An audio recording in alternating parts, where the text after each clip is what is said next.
दोस्तों नमस्कार, मैं आपका साथी लक्ष्मीकांत पंडित तत्काल टाइम न्यूज़ के लिए आपका स्वागत कर रहा हूं। और दोस्तों आज विशेष चर्चा के लिए हम मौजूद है।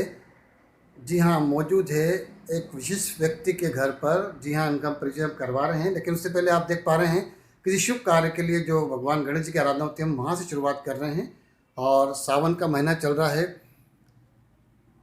और सभी भक्तों को इंतजार है 5 अगस्त की तारीख का। जी हाँ, 5 अगस्त की तारीख को करोड़ों दिलों में रहने वाले भगवान राम के मंदिर का भूमि पूजन होने वाला है। और भूमि पूजन के लिए पूरी तैयारी हो गई है।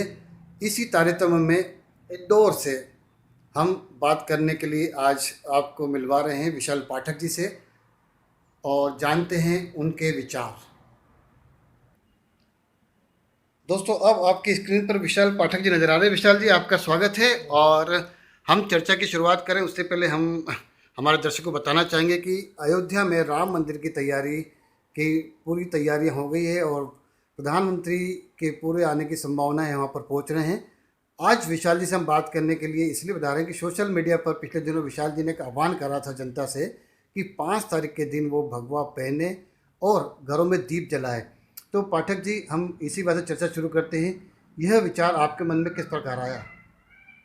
पंडित जी, भारतीय संस्कृति के बारे में तो आप जानते हैं, सबसे प्राचीन संस्कृति है। जी और इस संस्कृति में भगवान राम का जो स्थान है, जी वो स्थान किसी भी देवी देवता को प्राप्त नहीं हुआ है। हम भगवान राम की पूजा करते हैं। जी और इनफैक्ट हम लोग भगवान राम को मर्यादा पुरुषोत्तम श्री राम बोलते हैं। जी और अगर देखा जाए तो 5 तारीख को जो कार्यक्रम हो रहा है, जी वो करोड़ों लोगों के सपने पूर्ण होने जा रहे हैं उस दिन। जी जी उस दिन जो सपना देखा गया था, वो सपना पूरा होने जा रहा है। भगवान राम का भव्य मंदिर निर्माण हो रहा है। जी जन जन की भावना खुशी से भरी हुई है। सब लोग खुशी से ओतप्रोत हैं। और जैसा कि आप जानते हैं कि अभी कोरोना काल चल रहा है। कोरोना जी काल में मैंने सोशल मीडिया पे सिर्फ यही लोगों से निवेदन किया है कि कृपया घर पे रहें, भगवा धारण करें, दीपक लगाएं और 5 तारीख को भव्य रूप से सेलिब्रेट करें। हाँ पाठक जी, आप उद्योगपति भी है, समाज सेवी भी है और आ, यकीनन राजनीतिक रुचि भी रखते हैं। लेकिन हम सवाल आपसे दूसरा पूछना चाह रहे हैं, चूँकि आपने ये एक प्रण लिया है और भगवान राम के प्रति जो आपकी अगाध श्रद्धा है उसके प्रति आपने सोशल मीडिया पे ये जो प्रण करवाया है, हम जानना चाह रहे हैं कि भारतीय संस्कृति में मर्यादा पुरुषोत्तम जी राम जी हैं, उनका क्या महत्व है? आप क्या पंडित जी देखिए, भारतीय संस्कृति तो सबसे पुरातन संस्कृतियों में से एक संस्कृति जी है। सभी देशों की संस्कृतियां नष्ट हो चुकी हैं, लेकिन भारतीय संस्कृति आज तक विद्यमान है। जी लोगों के हृदय में विद्यमान है, संस्कारों में विद्यमान है। जी और भारतीय संस्कृति में सबसे इम्पोर्टेंट रोल भगवान राम का है। जी सबसे महत्वपूर्ण भूमिका भगवान राम ने निभाई है। जी हर इंसान चाहता है कि उसका पुत्र जी भगवान राम की तरह हो। हर भाई चाहता है कि उसका भाई भगवान राम की तरह हो, जी जी मर्यादा पुरुषोत्तम हो, मर्यादा के साथ में रहकर अपना जीवन यापन करें। तो आप तो समझ ही सकते हैं कि भगवान राम का महत्व कितना ज़्यादा है हमारी संस्कृति में। यकीनन जब शुरू घर घर में राम बसते हैं हाँ, और घर घर में हमारी सुबह की शुरुआत ही राम से होती है, राम राम से ही होती है। तो और अब तो कोरोना काल में भी बता दिया है कि राम राम करें, हाँ जी। हाथ ना मिलाएं। विशाल जी, आपने आपके संदेश में राम राज्य की कल्पना को साकार होने का कुछ एक श्लोक लिखा है। वो किस परिप्रेक्ष्य में देखिए लिखा है? पंडित जी, मैं आपसे ये कहना चाहता हूँ, राम राज्य की हर इंसान की अलग कल्पना, अलग सोच, अलग विचार होता है। जी जी मैं हमेशा से ये मानते हुए चला हूँ कि जितना आदमी की पेरीफेरी होती है, वो उतना ही सोचता है। जी जी तो हर आदमी के सोचने का तरीका अलग होता है। मेरा राम राज्य की कल्पना जो है, मेरे जी राम राज्य की कल्पना ये है कि जो तुलसीदास जी ने विवरण किया है कि राम राज्य के अंदर जी न जी रोग रहता है, न द्वेष रहता है, न गरीबी रहती है, न अल्प मृत्यु होती है। जी जी ठीक है, इंसान सुखी रहता है, संपन्न रहता है, सदाचार से रहता है। हर इंसान मर्यादा का पालन करता है, भाईचारा रहता है, एका रहता है। एक साथ मिलके प्रदेश की उन्नति के लिए, देश की उन्नति के लिए सब लोग काम करते हैं बिना लड़े। तो मेरे लिए आज राम राज्य की कल्पना के बारे में आप पूछ रहे हैं, तो मैं यही कल्पना करता हूँ कि हमारे देश का उद्धार हो, हम लोग राम राज्य 5 तारीख से स्थापित करें और जी अपने अंदर भी परिवर्तन लाएं। भगवान राम के चरित्र को ढालने का प्रयास करें, जी त्याग की मूर्ति बनने का प्रयास करें, लड़ाई झगड़ों से दूर रहें और देश की उन्नति के लिए विचार करें। यही मेरी राम राज्य की कल्पना है। यकीनन ये महात्मा गांधी का भी यही विचार था एक समय जब वो रामराज्य की कल्पना करते थे और उसमें वो अपने मूल्य को जोड़ देते थे, अहिंसा का उनका जो मूल्य था। पाठक जी, 5 अगस्त जी करोड़ों मनों की अभिलाषा पूरी होने वाली है। जी आप भी पूरी तरह तैयार है, आपने तो मैसेज डाल ही दिया है। भारतीय संस्कृति, भारतीय इतिहास में इस 5 तारीख का क्या महत्व रहेगा और देखिए लोग इसे कैसे याद करेंगे? देखिए पंडित जी, क्या है, 5 तारीख को माननीय प्रधानमंत्री नरेंद्र मोदी जी भगवान श्री राम के भव्य मंदिर का शिलान्यास करने जा रहे हैं। जी इससे ज़्यादा खुशी का दिन इसलिए नहीं हो सकता है कि करोड़ों लोगों ने, लाखों लोगों ने कार जी। सेवा करी है, मंदिर का सपना देखा है, अपने प्राणों को कुर्बान किया है, जी जी और वो कुर्बानी आज व्यर्थ नहीं जा रही है।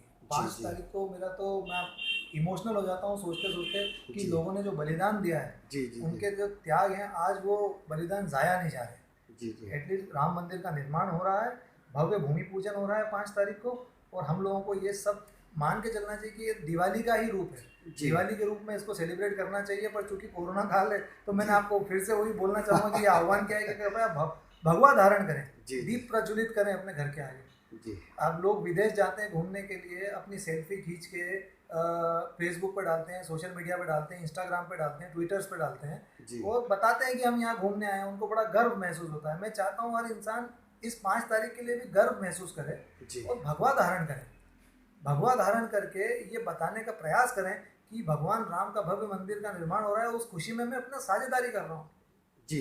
पाठक जी, जैसा कि आपने जिक्र करा कि इसके लिए काफ़ी कुर्बानियाँ दी गई है, और मुझे याद पड़ता है कि आपने भी संघर्ष देखा है, और 1990 के बाद से इस अंतिम लड़ाई, इसको मैं अंतिम लड़ाई बोलता हूँ क्योंकि ये संघर्ष 500 साल से चल रहा था, तो अंतिम स्टेज की लड़ाई को हमने देखा भी, आपने महसूस करा है। और जो पिछले दिनों जब सुप्रीम कोर्ट का निर्णय आया था, तब हमने इसको अंगीकार करा, पूरे देश ने अंगीकार करा। किंतु किंतु परंतु की राजनीति में एक बार फिर मामला उलझ गया है। हम आपकी भावना की कदर करते हैं, लेकिन हम उनके बारे में, विशाल जी, जो हम बात कर रहे थे किंतु परंतु, खासकर राजनीतिक कुछ जो नेतृत्व करता है, उन्होंने इस मंदिर पूजन पर कुछ टिप्पणियां की है, कुछ धार्मिक संतों ने भी टिप्पणी करी है।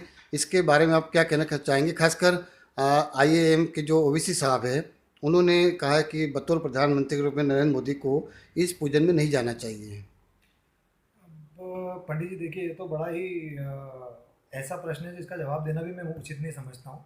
आज 5 तारीख को भव्य राम मंदिर का निर्माण हो रहा है, उसमें जी प्रधानमंत्री जी नहीं जाएंगे तो कौन जाएंगे, आप मुझे बताइए। जी और जी वो क्यों ना जाएं? मेरा प्रश्न तो ये है, मैं इसको मैं इसको पार्टी विशेष से जोड़ के तो देख ही नहीं रहा हूँ। जी देखिए, राम मंदिर एक हिंदुस्तान की आस्था है, हिंदुओं के, मुस्लिम के, सबके राम है, जी केवल हिंदुओं के राम नहीं है। लेकिन जो इस नाम पर मंदिर निर्माण के ऊपर कोरी राजनीति हो रही है, उसकी तो मैं घोर निंदा करता हूँ। और असदुद्दीन ओवैसी जैसे व्यक्ति की तो बात को मैं इतना लिटरेट होने के बाद भी उनकी बात को मैं वजन नहीं देता हूँ, बिकॉज जी वो कोरी राजनीति करते हैं। अगर उनके परपेक्ट से देखा जाए तो माननीय शिवराज सिंह चौहान जी को भी मध्य प्रदेश में, भोपाल में ईद में नहीं जाना चाहिए मिलने के लिए, जी जी वो भी राजनीति होती है। जी हर नेता से आप एक्सपेक्ट करते हैं कि वो ईद मिलने के लिए आए, जी ठीक है, उनके हर त्यौहार में शामिल हों, उनके निकाह में शामिल हों, जी ठीक जी है। पर अगर आप राम मंदिर निर्माण की भूमि पूजन के लिए जा रहे हैं तो उसमें गलत क्या है? जी मुझे जी केवल एक प्रश्न ये, एक पॉइंट ये बता दें ओवैसी जी कि आखिर इसमें गलत क्या है। अगर वो एक गलती निकाल देंगे तो मैं सब मानने को तैयार हूँ। पूरी राजनीति के माध्यम से आप कहना चाहते हैं कि वो वहाँ पर प्रधानमंत्री नहीं जाए। और जहाँ तक शंकराचार्य जी की बात कर रहे हैं आप, जी तो वो तो बहुत वरिष्ठ संत हैं, उनके जी बारे में मैं टिप्पणी करने वाला कोई नहीं होता हूँ। लेकिन मैं जी सिर्फ उनसे यही निवेदन करना चाहता हूँ कि आज उनका भी सपना साकार हो रहा है, भगवान जी राम जी का भव्य मंदिर का निर्माण हो रहा है। कृपया अपने को नरेंद्र मोदी जी को, भारतीय जनता पार्टी को, और जिन लोगों, सुप्रीम कोर्ट को, भारत की जनता को, जी। सबको धन्यवाद दें और इस खुशी में शामिल हों। यकीनन कुछ न कुछ पूर्वाग्रह से ही ये लोग ग्रसित होंगे, इसलिए शायद टिप्पणी कर रहे हों। और जैसा कि आपने बोला है कि प्रधानमंत्री के रूप में तो नरेंद्र मोदी जी को जाना चाहिए, हम उम्मीद करते हैं कि वो जाएंगे, अवश्य पधारेंगे। पंडित जी, ये राजनीतिक कार्यक्रम नहीं है, जी जी ये जी बिल्कुल भी इसको राजनीति के तौर पे देखना ही नहीं चाहिए। जी जी राजा राम की कल्पना हम करते हैं तो भारत के राम, वो देश के राम है, जी वो जी इस संसार के राम है। जी जी जी मेरा अधिकार नहीं है उन पे, सबका अधिकार है। और जी रामराज की कल्पना मैं आपको बता चुका हूँ, हम तो भाईचारे की बात करते हैं। जी अगर जी ओवैसी जी को समझ में आती है तो ठीक है, नहीं जी समझ में आती है तो फिर जैसी ईश्वर इच्छा। चलिए, हम आपके इन प्रयासों का समर्थन भी करते हैं और आपको अग्रिम बधाई देते हैं कि आपके इस संदेश को राम भक्त, खासकर भारत की आम जनता जो है धारण करेगी। और यकीनन ये गर्व का विषय है, हम भारत में रहते हैं और भगवान राम की आराधना करते हैं, तो ये हम सबके लिए और गौरवशाली पंडित दिन जी, है। मैं आपको आपको टोक रहा हूँ माफी चाहूँगा। जी आपके माध्यम से मैं और आपके चैनल के माध्यम से मैं समस्त जनता से, समस्त देशवासियों से निवेदन करना चाहूँगा जी कि कृपया 5 तारीख को भगवा धारण करें, घर में दीपक प्रज्वलित करें, जी विषम संख्या में प्रज्वलित करें जिससे पॉजिटिविटी आती है। जी जी दीपक को प्रज्वलित करें जी और 5 तारीख का दिन जो है वो दिवाली के रूप में मनाएं, लेकिन कृपया घर पे ही मनाएं, घर से बाहर ना निकलें, जी सोशल डिस्टेंसिंग का पालन करें और भगवान राम की पूजा करें और राम स्तुति का गायन करें। चलिए इसी बात पर हम आपको राम राम करते हैं जय श्री और राम। आपसे आज्ञा लेते हैं। धन्यवाद।